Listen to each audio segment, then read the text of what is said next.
Hello everyone, હું Mehul sir આપ સૌનું સ્વાગત કરું છું મારી ચેનલ ધ બ્રાઇટર્સમાં.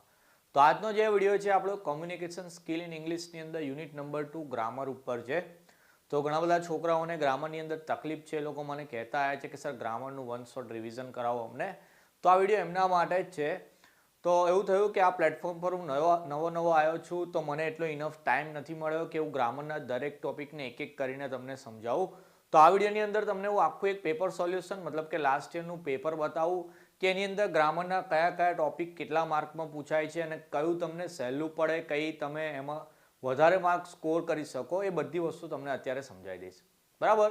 તો વિડીયો લાસ્ટ સુધી દેખજો, કારણ કે ગ્રામરનું જે આપણે યુનિટ નંબર 2 છે એ એક્ઝામની અંદર 28 માર્કનું આવે છે.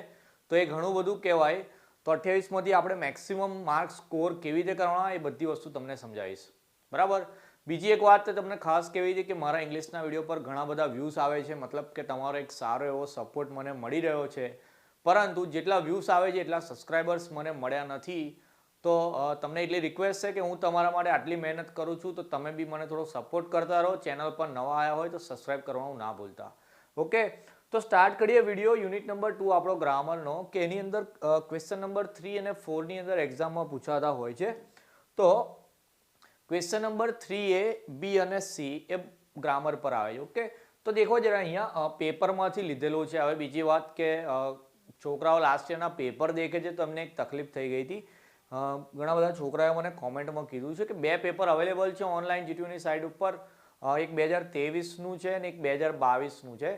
તો 2023ની જે પેપર સ્ટાઇલ છે એ આ રીતની પેપર સ્ટાઇલ છે, અને હું જે પેપર સ્ટાઇલ ઉપર જે વિડીયો બનાવ્યો છે ઇંગ્લિશ માટેનો, એની અંદર બી હું તમને આ જ સમજાવ્યું છે. પણ જે 2022નું પેપર છે એની અંદર પેપર સ્ટાઇલ અલગ આપેલી છે. તો છોકરાઓને કન્ફ્યુઝન છે કે એ રીતનું પેપર આવશે કે આ રીતનું. તો બધાને કહી દઉં કે પેપર સ્ટાઇલ આપણી આ જ છે ને આ રીતનું જ પેપર આવશે.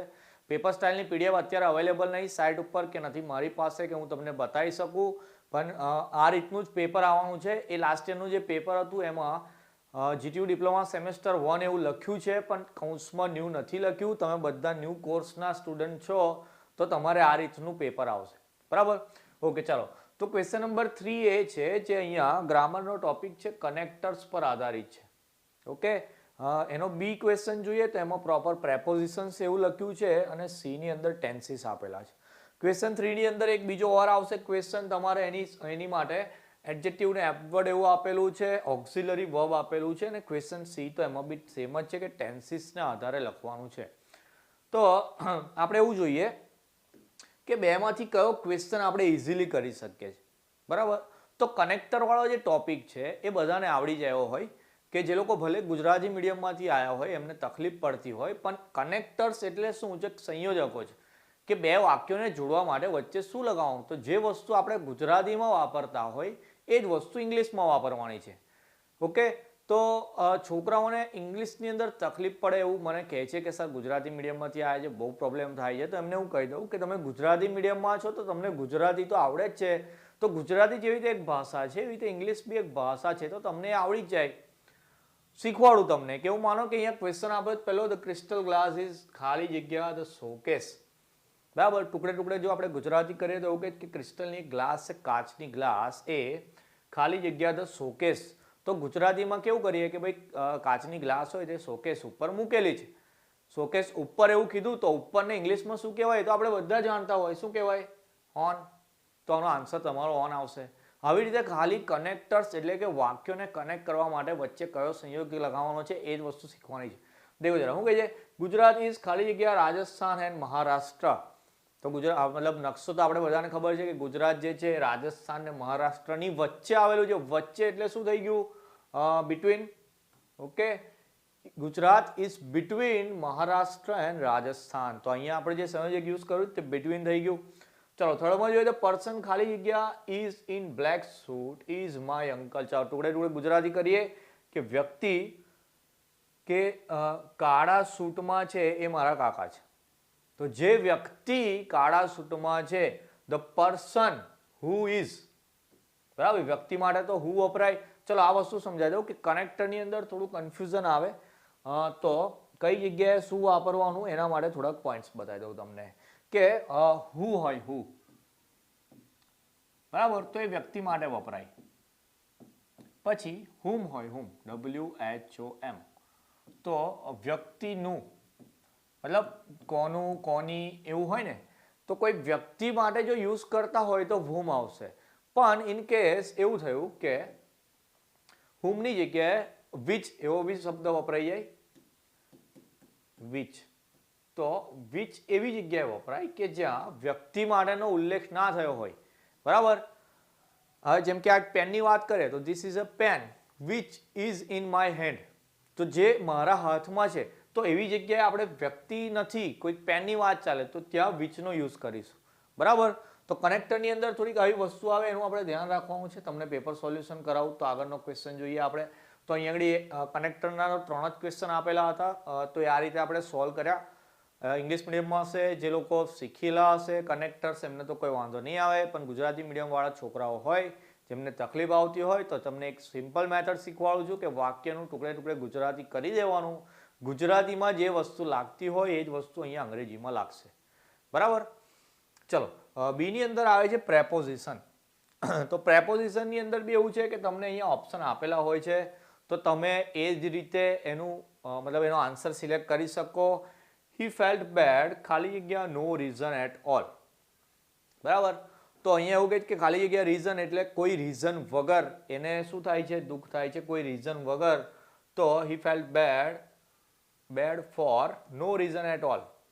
બરાબર. કોઈ કારણ વગર એને દુઃખ થઈ રહ્યું છે એવું કહે છે. બીજામાં આપ્યું છે કે have you ever heard, ખાલી જગ્યા the accident, તો have you heard એનો મતલબ તમે સાંભળ્યું એક્સિડન્ટ એવું, તો તમે એક્સિડન્ટ વિશે સાંભળ્યું, વિશે એટલે શું થઈ ગયું, અબાઉટ ધ એક્સિડન્ટ. ઓકે ચાલો. ડુ યુ પ્રિફર કોફી, ખાલી જગ્યા ટી, કોફી કે ટી એટલે તમે ચા પીશો કે કોફી પીશો, કે એટલે કે ઓર લાગ્યું, અથવા લાગ્યું, અથવા એટલે થઈ ગયું ઓર. ઓકે. ટીના ફેલ, ખાલી જગ્યા ધ લેડર, લેડર એટલે સીડીની વાત કરીએ તો કોઈ વ્યક્તિ સીડી પરથી પડી જાય, ના કે સીડી ઉપર પડે. તો અહીંયા આગળ ઓપ્શનમાં આઉટ ઓફ આપ્યું છે, ઓફ આપ્યું છે, ઓન આપ્યું છે. આઉટ ઓફ એટલે એની બહાર, તો સીડીની બહાર ના પડે કોઈ, સીડી પરથી પડી જાય કે સીડીની ઉપર ના પડે. સીડી પરથી એટલે શું થઈ ગયો, આન્સર ઓફ થઈ ગયો. બરાબર. તો આ રીતના પ્રેપોઝિશન આવે અલગ અલગ. તો અહીંયા આગળ આપણને અહીંયા દેખો જેમ કે 4 ક્વેશ્ચન છે, દરેકની અંદર 3 ઓપ્શન આપેલા છે. તો 12 પ્રેપોઝિશન તો તમને અહીંયા જ આપેલા છે. પહેલાની અંદર આપણે ફોર લખ્યો આન્સર, પણ એની સિવાય અગેન્સ્ટ અને ઓફ એવું આપેલું છે. તો અગેન્સ્ટ એટલે એની વિરુદ્ધ. બરાબર. અને ઓફ એટલે કે જેના લીધે એવું કહી શકીએ આપણે. હેવ યુ એવર ની અંદર એટ અને ફ્રોમ બીજા 2 ઓપ્શન આપેલા હતા. તો એટ એટલે કોઈક જગ્યાની વાત કરતા હોય તો એવું લખું કે મેં I stand near the board. બરાબર. આઈ સ્ટેન્ડ એટ એટલે હું ઊભો છું બોર્ડની નજીક, તો એ જગ્યાએ હું એટનો યુઝ કરી શકું. અને બીજું છે ફ્રોમ, ફ્રોમ એટલે જ્યાંથી એવું કહી શકીએ કે આઈ બિલોંગ ફ્રોમ ગુજરાત એટલે હું ગુજરાતથી બિલોંગ કરું છું, તો એ જગ્યાએ ફ્રોમનો યુઝ થાય. પછી અહીંયા બીજો ઓપ્શન આપેલું છે ધેન. તો ધેન છે ને કમ્પેરિઝનની અંદર આવે. બરાબર. કમ્પેરિઝનની અંદર એટલે કહું કે હું ચા કરતાં વધારે કોફીને પસંદ કરું છું, તો મોર ધેન. બરાબર. મોર ધેન ટી એટલે ચા કરતાં વધારે, I like coffee more than tea. તો એ જગ્યાએ આપણે ધેનની અંદર વાત કરીએ તો એ ધેન કમ્પેરિઝન માટે યુઝ થયું છે. બીજું અહીંયા ઓપ્શન આપેલો છે ટુ. તો ટુ તો આપણને ખબર છે કે ટુ એટલે ત્યાં સુધી, જેમ કે જ્યાં ફ્રોમ હિયર ટુ ધેર, મતલબ એવું કહું કે I travelling from Vadodara to Ahmedabad, તો ટુ એટલે ત્યાં સુધી એવું થઈ ગયું. ઓકે ચલો. ત્રીજાની અંદર આઉટ ઓફ ને ઓનના તો હું તમને મતલબ સમજાવી દીધા. તો ક્વેશ્ચન નંબર 3 એ બી આ રીતે લખો તો ઇઝી પડે છે. એની સાથે ટેન્સીસ આપેલા છે. તો ટેન્સીસ વિશે તમને કહી દઉં કે અહીંયા એવું કહે કે right 10 sentences what you did during last vacation using simple past tense. Simple past tense એટલે સાદા ભૂતકાળની મદદથી તમે જે લાસ્ટ સમર વેકેશનની અંદર વસ્તુ કરી એ લખવાની છે. હવે ટેન્સીસની વાત કરીએ તો ટેન્સીસ ક્યારે આવડશે, તો કે ટેન્સીસ તમને જો વાક્ય રચના આવડતી હોય તો આવડે. વાક્ય રચના જે તમે 10મા ધોરણમાં શીખી ગયા ગ્રામરની અંદર એ જ વસ્તુ આવે. જેમ કે 3 આપણા સિમ્પલ ટેન્સીસ છે. સિમ્પલની અંદર આવે એક તો આપણો પ્રેઝન્ટ ટેન્સ. બરાબર. પ્રેઝન્ટ ટેન્સ આવે, પછી આવે આપણો પાસ્ટ ટેન્સ અને આવે ફ્યુચર ટેન્સ. પાસ્ટ અને ફ્યુચર. તો સિમ્પલ ટેન્સીસની વાત કરીએ તો આ 3 ટાઈપના જ આવે કે સાદા ભૂતકાળની અંદર એટલે કે સિમ્પલ પ્રેઝન્ટ ટેન્સની અંદર આપણે શું કરીએ કે જે ક્રિયાપદનું મૂળ રૂપ હોય એની સાથે એસ કે યસ લગાવીએ. જો ક્વેશ્ચન મતલબ પ્રશ્નાર્થ વાક્ય આવતું હોય તો ડુ કે ડઝ લગાવીએ. બરાબર. તો એ વાત થઈ ગઈ. પાસ્ટની અંદર શું કરીએ આપણે તો ઈડી લગાવીએ કે ક્રિયાપદનું જે મૂળ રૂપ હોય એની પાછળ શું લગાવીએ ઈડી, કે જે વસ્તુ આપણે કરી ચૂક્યા છે બરાબર. અત્યારે હું લખું છું ડેલી, આ બોર્ડ પર લખું છું તો ડેલી માટે મારાથી આવું લખાય આઈ રાઇટ. બરાબર. પ્રથમ પુરુષ એક વચન છે, કોઈક બીજાની વાત કરતા હોય કે માન લો હી ની વાત કરતો હોત હું અહીંયા, તો મારે અહીંયા એવું લખવું પડે કે હી રાઇટ્સ, હી રાઇટ SKES લગાવવું પડે. બરાબર. પણ કોઈક વ્યક્તિએ અહીંયા ઓલરેડી લખી ચૂક્યું છે કે ભાઈ કાલે આ બોર્ડ પર લખ્યું હતું, તો પછી અહીંયા શું આવે? ક્રિયાપદનું ભૂતકાળનું રૂપ આવે હી રોટ. બરાબર. હી રોટ એવું આવશે. ફ્યુચરની વાત કરીએ કે ભાઈ કોઈક માણસ આ બોર્ડ પર કાલે લખશે, તો પછી એના માટે આપણે શું કરીએ તો કે હી વિલ રાઇટ. તો સાદા ભૂતકાળની અંદર શું કરવાનું તો કે વિલ પછી ક્રિયાપદનું મૂળ રૂપ લગાવવાનું આવે. તો આ બધી ટેન્સીસની વાત છે. હવે ટેન્સ સેન્ટેન્સ બનાવવાના છે, તો તમારે પહેલા ગુજરાતીની અંદર વિચારવાનું કે તમે લાસ્ટ સમર વેકેશનની અંદર કોઈ એવી 10 વસ્તુ કરી હોય એના પરથી 10 વાક્યો બનાવવાના કે લાસ્ટ સમર વેકેશનની અંદર હું અહીંયા પ્રવાસ ગયો હતો, હું આટલો મતલબ ડેલી આટલા ટાઈમ માટે ક્રિકેટ રમતો હતો. દરેકમાં હતો લાગશે કારણ કે ગયા વેકેશનની વાત છે એટલે હતો માટે જ આપણે ઈડી લગાવવાનું હોય દરેકની અંદર, કાં તો ક્રિયાપદનું ભૂતકાળનું રૂપ લગાવવાનું હોય. બરાબર. કે જેમ કે ગયા વીકની મતલબ ગયા વેકેશનની અંદર હું ડેલી ક્રિકેટ રમતો હતો, તો આઈ પ્લેડ ક્રિકેટ, ઈડી લગાવવું પડે લાસ્ટમાં, તો આઈ played cricket every day in last summer vacation એવું લખી શકાય. બરાબર. તો એ વસ્તુ એવી છે કે કોઈ પેટર્ન થ્રુ નહીં ચાલે કે ભાઈ આ જ વસ્તુ લખવાની, એવું ના હોય. દરેકનો જવાબ ડિફરન્સ બી આવી શકે, તો તમારે જાતે એની કોશિશ કરવાની છે. તો અહીંયા આગળ જે આ ક્વેશ્ચન હતો આપણો, જે ક્વેશ્ચન અત્યારે પેપરની અંદર જ છે કે તમારે લાસ્ટ સમર વેકેશનની અંદર જે વસ્તુ કરી સાદા ભૂતકાળની અંદર 10 વાક્યો લખવાના છે. તો કોમેન્ટ સેક્શનમાં અથવા ટેલિગ્રામ ચેનલ ઉપર મને પર્સનલમાં મોકલજો કે તમે કઈ રીતે 10 લખી શકો. જાતે લખવાનું છે, કોઈ આમ કોઈ જગ્યાએથી કોપી કરીને ના લખતા. હું ખાલી ચેક કરવા માંગુ છું કે તમારા ટેન્સીસ કેટલા પાક્કા છે. જેના થોડા વીક આવતા હશે હું એને હિન્ટ આપીશ કે કઈ રીતે તમે ઇમ્પ્રૂવ કરી શકો છો. તો આ ક્વેશ્ચન 3 છે, તમે અહીંયા એટેમ્પ કરી શકો છો. એની ઓરની અંદર જે ક્વેશ્ચન આવે છે એમાં એડજેક્ટિવ ને એડવર્બ છે અને ઓક્ઝિલરી વર્બ છે ને એની સાથે બી એક ટેન્સીસ વાળો જ ક્વેશ્ચન આવે છે. તો બંનેમાં 7 માર્કનો ક્વેશ્ચન તો સેમ છે, એટલે કે એ કે બી કયો નક્કી કરો એ તમારા પર ડિપેન્ડેન્ટ છે. એડજેક્ટિવ કે એડવર્બ છે કાં તો પછી આગળમાં કનેક્ટર છે, પ્રેપોઝિશન છે. તો મારા હિસાબથી કનેક્ટર ને પ્રેપોઝિશન ઇઝી પડશે, એટલે તમારે આ ક્વેશ્ચન સ્કીપ કરી દેવાનો. બરાબર. અધરવાઇઝ તમે એવું કરો કે આ ક્વેશ્ચન તમે લખતા હોય, તમને આન્સરમાં એટલો બધો કોન્ફિડન્સ ના હોય અહીંયાના, તો તમારે આ વસ્તુ બી એટેમ્પ કરી દેવાની. બરાબર. બંને ક્વેશ્ચન ભલે વારમાં છે, તમે બંને લખેલા હશે, જેમાં મેક્સિમમ માર્ક તમારા સ્કોર થશે એ જ કાઉન્ટ કરવામાં આવશે. બરાબર. તો એ રીતે આપણે અહીંયા લખીશું. અને બીજી વાત ખાસ કે અહીંયા ખાલી જગ્યાવાળા ક્વેશ્ચન છે, તો આન્સરની અંદર આવું નહીં કરવાનું કે 1 નંબરનો આન્સર અહીંયા એનો છે નો, તો ખાલી આવું લખી દઈએ. બરાબર. આખું લખવાનું યુ હેવ નો સેન્સ એવો આખો જવાબ લખવાનો. સી ઇઝ વેરી બ્યુટીફુલ, હવે તો બેઝિક છે બધા, એ આવડી જશે તમને. પછી કહે કે બિરેન લુક્ડ ખાલી જગ્યા નર્વસ, તો ક્વાઇટ નર્વસ, થોડોક ઉદાસ લાગતો તો એ. એડજેક્ટિવને એડવર્બ કરતા કનેક્ટર ઇઝી છે, એટલે કહું છું કે તમે આના કરતા પેલો પ્રશ્ન તૈયાર કરજો. બરાબર. તમને એક્સરસાઇઝ માટે ક્વેશ્ચન જોઈતા હોય તો એનાથી એક જે લાસ્ટ જે જૂનું પેપર છે મેં એની વાત કરી, કાં તો ટેક્સ્ટ બુક્સની અંદર એક્સરસાઇઝની અંદર આપેલું હોય તમે એમાંથી બી તૈયાર કરી શકો છો. ઓકે, ચલો આ ક્વેશ્ચન નંબર 3 થઈ ગયો આપણો. ક્વેશ્ચન નંબર 4 માં જઈએ તો ક્વેશ્ચન નંબર 4 ની અંદર બી દેખો જરા અહીંયા 2 ઓર વાળા આવશે. તો એમાં ઇઝી જે ટોપિક છે આપણો એ આ જ છે, પહેલા નંબરમાં જે આવશે. બરાબર. મારા રસ્તે ચાલો, જો તમારી ઇંગ્લિશની તૈયારી ના હોય અત્યાર સુધી, તો મેં જે અત્યારે શીખવાડું છું એ રીતે જ ક્વેશ્ચન તમારે એટેમ્પ કરવાના છે. પહેલા એવું કહે છે કે identify the interjection in the following sentence. તો અહીંયા આ જે 3 સેન્ટેન્સ આપેલા છે એમાં ઇન્ટરજેક્શન કયા છે શોધવાના છે. તો બહુ ઇઝી છે. ઇન્ટરજેક્શન એટલે જે ઉદ્ગાર ધરાવતા હોય એવા શબ્દો. તો અહીંયા હસ, જે ઉદ્ગાર ચિહ્ન આવે એ જ ઉદ્ગાર ધરાવતા હોય ને. અહીંયા હેલો છે ને અહીંયા હર્રે છે. તો બસ ખાલી એટલું લખવાનું છે. આન્સર નંબર 1 માં તમારે HUSH કરીને ઉદ્ગાર ચિહ્ન લગાવી દઈશું, આમાં હેલો લખી દઈશું, આમાં હર્રે લખી દઈશું. એની સિવાય અમુક છે કહી દઉં, એક વાવ આવે, એક આવે આ એ એચ. બરાબર. હર્રે આવી ગયું, હેલો આવી ગયું, હસ થઈ ગયું. એના પછી HMM જે આપણે યુઝ કરીએ છીએ એ બી આવી શકે છે. પછી AW આવ, આવા બધા અલગ અલગ ઇન્ટરજેક્શન આવે કે જેમાં ઉદ્ગાર ચિહ્ન આપેલું હોય, ખાલી આઈડેન્ટિફાઈ કરીને લખવાના છે. તો આખા ક્વેશ્ચન પેપરનો સૌથી ઇઝી ટોપિક છે કે જેમાં તમારે 3 માર્ક આવશે, તો જોઈ લેવાનું, બહુ ઇઝી ટોપિક છે. ચલો એની સાથે બી આવે છે, rearrange the jumbled words to make meaningful sentences and punctuate them. એટલે અહીંયા આગળ કેવું કે ટુકડા પાડીને આપેલા છે એક વાક્યના, એને આપણે ગોઠવીને ફરી વાક્ય બનાવીને લખવાનું છે. તો હું કહીશ કે rest tech sum.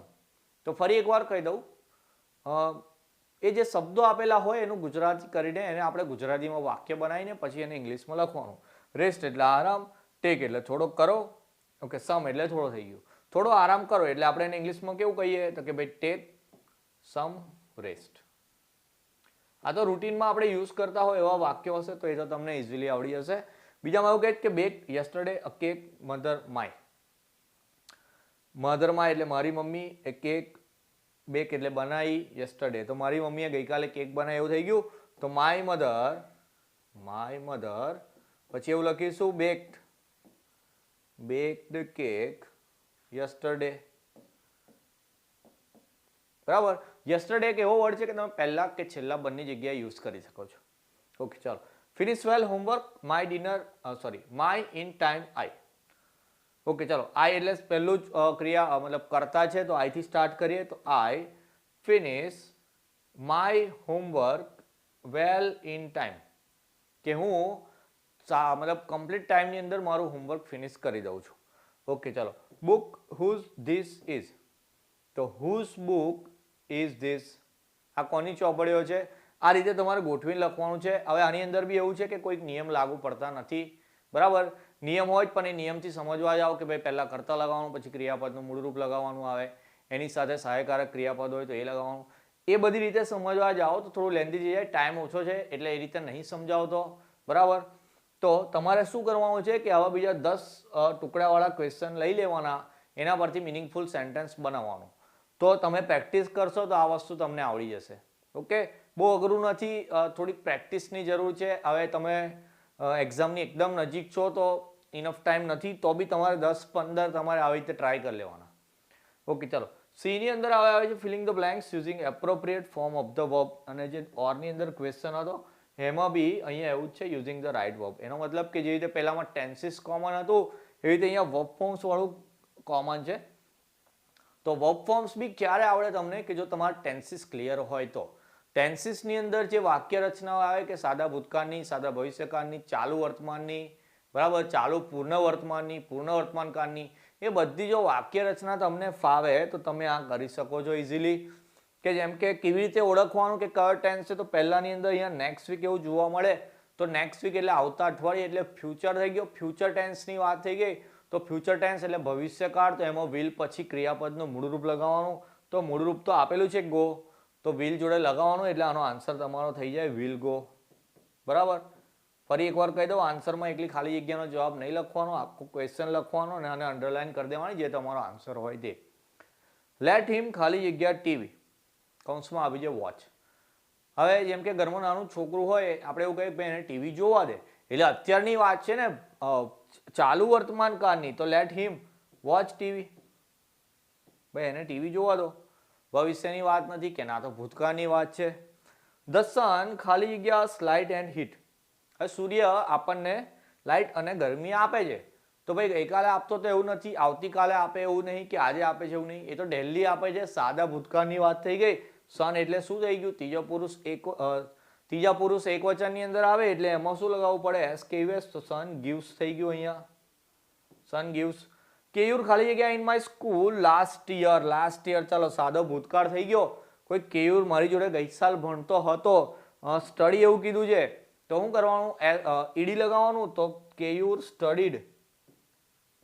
Studied in my school last year. Okay, ચલો. પાંચમામાં કે લિસન સમવન ખાલી જગ્યા આઉટસાઇડ, એટલે બહાર કોઈ રડી રહ્યું છે. અત્યારની જ વાત કરે ને એટલે તો એવું કે ભાઈ સાંભળો અત્યારની વાત છે, તો સમવન અત્યારે રડી રહ્યું છે. સમવન ઇઝ ક્રાઇંગ, જ્યારે રડતું હોય ત્યારે જ બતાવશે ને. Someone is crying outside. The flight has not ખાલી જગ્યા યેટ, એટલે ફ્લાઇટ જે છે અત્યાર સુધી આવી નથી, તો હેઝ નોટ અરાઇવ્ડ. ફ્લાઇટ જાતે ના આવે ભાઈ, એને બીજા દ્વારા લેવામાં આવે તો હેઝ નોટ અરાઇવ્ડ લાગશે. હવે પછી આ વસ્તુ શું આવી ગઈ? એક્ટિવ પેસિવ વોઇસીસ આવી ગયું. તો એક્ટિવ પેસિવ બી આઈ થિંક તમે 9મા 10મામાં ભણેલા હોય તો હેઝ નોટ અરાઇવ્ડ લગાવવું પડે, કારણ કે ફ્લાઇટ જે છે બીજા દ્વારા જ ચલાવવામાં આવતી હોય છે. ઓકે, ચાલો. સી ખાલી જગ્યા ટુ ઇંગ્લેન્ડ ઇન 2018. તો 2018 એટલે જૂની વાત થઈ ગઈ, આપણે 23માં છે, પેપર બી 23નું છે, તો જૂની વાત થઈ ગઈ. તો સી ખાલી જગ્યા ટુ ઇંગ્લેન્ડ ઇન 2018. તો ગોનું ભૂતકાળનું લગાવવાનું છે, તો ભૂતકાળનું રૂપ ગોનું આવે આપણું વેન્ટ. ગોડ એવું તો નહીં આવતું ઈડી લગાવવાથી, તો ગોનું ભૂતકાળનું રૂપ આવે છે વેન્ટ. તો શું થઈ ગયું કે થોડુંક તમને ગુજરાતી ઇંગ્લિશનું ફાવી જાય તો ગ્રામરના દરેક ટોપિક તમે આરામથી કરી શકો. ક્વેશ્ચન નંબર 3 જે હતો 3, 4, 7 એટલે કે 14 માર્કનો. ક્વેશ્ચન નંબર 4 બી હતો આપણો 14 માર્કનો. તો આ રીતે 28 માર્કનું ગ્રામર આવે છે. બરાબર. પેપર સોલ્યુશન બી તમારું થઈ ગયું ગ્રામર માટેનું. ઇવન મેં તમને ટોપિક કઈ રીતે કરવાના એ બી તમને સમજાવી દીધું. અને બીજી વાત કે જેટલા બી અહીંયા ગ્રામરના ટોપિક છે એમાં મોસ્ટલી તમને ઓપ્શન આપેલા છે. ક્વેશ્ચન નંબર 3 માં તો દરેકની અંદર આપેલા હતા. એક મિનિટ, સોરી. હા, ક્વેશ્ચન નંબર 3 ની અંદર તમે દેખો અહીંયા ઓપ્શન તમને બધામાં જ આપેલા છે. ક્વેશ્ચન નંબર 4 ની અંદર બી પહેલામાં તો ખાલી આપણે ઉદ્ગાર ચિહ્નોવાળા જ જોવાના હતા. બીજાની અંદર તો વાક્યને ગોઠવવાના હતા ખાલી. તો આમ ઓવરઓલ કહું તો તમને ગ્રામર ઇઝી છે. ખાલી અહીંયાનો ક્વેશ્ચન નંબર C એટલે કે 7 માર્કનો પ્રશ્ન, પેલાની અંદર બી જે વર્બ ફોર્મ વાળા છે એમાં 7 માંથી 3, 4 તો સહેલા જ આવશે. 2, 3 માં તકલીફ પડશે તો એ માનો કે 3 માર્કનો પ્રશ્ન. તો એ 7 ને 3 10 માર્કનો ટફ પડશે. એની સિવાય જે 18 માર્કનો ટોપિક છે તમારો બહુ જ ઇઝી છે. હવે બીજી એક વાત કહું તમને કે પેપર આપણું ઇંગ્લિશનું હવે આવશે, તૈયારી જ છે એકદમ. તો પેપરની અંદર કયા ટોપિક કરીને જવાના, ઘણા બધા છોકરાઓને હજુ બી બીક લાગે છે ઇંગ્લિશની. તો ખાસ કહી દઉં તમને કે તમારે સૌથી પહેલા ક્લિયર કરવાનું કોમ્યુનિકેશન. કોમ્યુનિકેશન આપણું ચેપ્ટર નંબર 1. ચેપ્ટર નંબર 1 ની અંદરથી 10 માર્કનો પ્રશ્ન આવે છે. બીજી એક વાત, તમારે તૈયાર કરવાનો ઈમેલ એ તમને હું કાલે સમજાવી દીધું કઈ રીતે તૈયાર કરવાનો. અને એના પછી તમારે તૈયાર કરવાનો લેટર. જે લોકોને ઇંગ્લિશની બીક છે એને કહું છું ખાસ. એના પછી મેં તમને પ્રોઝ એન્ડ પોટ્રીની અંદર કેવી રીતે શું આવે એ આખી વાર્તા કહી દીધી. તો એના પરથી MCQ આવશે, તમને એ બી આવડી જશે. અને MCQ ની અંદર 1-2 MCQ તો એ જ આવવાના જ કે આ પાઠ કોને લખ્યો હતો, આ પોએમ કોને લખી હતી. તો તમારા ઓથરને પોએટ મોઢે કરી લેવાના છે. બરાબર. તો SQ કહી દો, 1-1 માર્કના જે પ્રશ્નો છે અથવા તો MCQ છે એ વસ્તુ તૈયાર કરી લો. તમારું કોમ્યુનિકેશન 10 માર્કનું થઈ ગયું. ઈમેલના લેટર બંને 7-7 માર્કના થઈ ગયા. અને આ વસ્તુ બી 7 માર્કની અંદર આવશે. SQ 3 માર્કના, 4 MCQ એ રીતે. તો સોરી, SQ તો 7 માર્કના આવશે પાઠના અને MCQ 4 આવશે. એટલે આ ટોપિક તમારો 11 માર્કનો થઈ ગયો. એની સિવાય ગ્રામરની અંદર જે ઇન્ટરજેક્શન કહી દીધું, કનેક્ટર કહી દીધું, એ બધા ટોપિક તો તમારા ઇઝી છે. વાક્યને ગોઠવવાનું તો એ ભલે 28 માર્કનો ગ્રામરનો ટોપિક છે અને બાદ કરતા મેં એવું કહું કે તમે 10 માર્કનું ગ્રામર ઇઝીલી કરી શકો છો. તો આ તમારું પેપર તમે કેટલા માર્કનું લખવાનું, અહીંયા 10 ને 10, 20 ને 14, 34 ને 11 એટલે તમારું 45 માર્કનું પેપર તો આટલું થઈ ગયું. કે જેમાં ના તમને ટેન્સીસની જરૂર પડી, ના વર્બ ફોર્મ્સની જરૂર પડી, કે ના એક્ટિવ પેસિવ વોઇસની જરૂર પડી. એની સિવાય બી તમે આટલી વસ્તુ 45 માર્કનું જો તમે પેપર એટેન્ડ કરો, માર્ક કપાઈને 5 કે 10 માર્ક કપાય તો બી તમે આરામથી પાસ થઈ જવાના ભાઈ. તો ઇંગ્લિશનો ડર લેશે નથી જવાનું. એક વિડીયો હું બનાવવાનો છું અત્યારે કે પેપરમાં આપણે પેપર આપવા જઈએ, પેપર લખવાની શરૂઆત કેવી રીતે કરવાની, કયો પ્રશ્ન ક્યારે લખવાનો, કેટલા માર્કની અંદર કેટલા માર્કનું લખાણ, મતલબ કે 3 માર્કનો પ્રશ્ન હોય, 4 માર્કનો પ્રશ્ન હોય તો કેટલું લખાણ લખવું, એ દરેક માટે એક હું વિડીયો બનાવવાનો છું. તો એક્ઝામ આપવા જતા પહેલા એ વિડીયો ખાસ જોઈ લેવાનો દરેકે. બરાબર. કે જેમાં નાની મોટી બધી વસ્તુ જે જરૂરી છે. તમે ડિપ્લોમા સેમ 1 ની અંદર આવે છો, પહેલી વાર જીટીની એક્ઝામ આપવા જઈ રહ્યા છો, તો જે બાબતે હું ધ્યાન રાખવાનું છે એ બધી વસ્તુ આપણે એમાં જોઈ લઈશું. અને ખાસ વાત દરેક પેપર માટે કે ભયમુક્ત થઈને, ફિયરલેસ થઈને પેપર આપવા જવાનું છે. હું આટલી મહેનત કરી છે તો મને ગેરંટી છે કે મારી મહેનતથી તમે પાસ થઈ જશો. બરાબર. ખાલી હું તમને જેવું કહું છું એવું કામ તમારે કરતું રહેવાનું છે. તો આજનો વિડીયો જે ગ્રામર ઉપર હતો, હું એ કોશિશ કરી તમને સમજ પડે એટલું સમજાવવાની. આઈ હોપ તમને બધાને સમજ બી પડી ગઈ હોય. વિડીયો પસંદ આવ્યો હોય તો લાઈક કરી દેજો, કોમેન્ટમાં બતાવજો કે મારી જે અત્યારે જે કોશિશ છે તમને હેલ્પફુલ છે કે નહીં, એવું મને બતાવજો. સપોર્ટ કરતા રહેજો. અને જે લોકોને તમે ચેનલ શેર કરો છો એમને એવું કહેજો જરા કે વિડીયો દેખો તો છો જ, એને લાઈક કરો તો ચેનલને સબસ્ક્રાઈબ બી કરી લેવાની કે હું તમારી માટે યુટ્યુબ પ્લેટફોર્મ પર આવ્યો છું. તો તમારો સપોર્ટ એ મારા માટે ગુરુદક્ષિણા થઈ જશે. બરાબર. તો નેક્સ્ટ વિડીયોની અંદર મળીશું. ત્યાં સુધી ઇંગ્લિશની ફૂલ તૈયારી કરી લેજો. ઇંગ્લિશની ટોટલ જેટલી બી ઇન્ફોર્મેશન છે, જેટલા બી ટોપિક છે, જેટલા બી યુનિટ છે, એ બધાના વિડીયો ચેનલ પર અવેલેબલ છે. પ્લેલિસ્ટ બી રેડી જ છે એની, તો ત્યાં જઈને જોઈ લેવાના. કોઈ બી ક્વેરી હોય તો ટેલિગ્રામની ચેનલ છે આપણી, એની લિંક બી ડિસ્ક્રિપ્શનમાં છે, એમાં બી તમે કોન્ટેક્ટ કરી શકો છો. વિડીયોની અંદર બી કોમેન્ટ કરી શકો છો. ત્યાં બી હું 24/7 તમને રિપ્લાય આપતો જ રહું છું. બરાબર. તો એક્ઝામ માટે ઓલ ધ બેસ્ટ બધાને. મળીએ નેક્સ્ટ વિડીયોમાં. જય હિન્દ.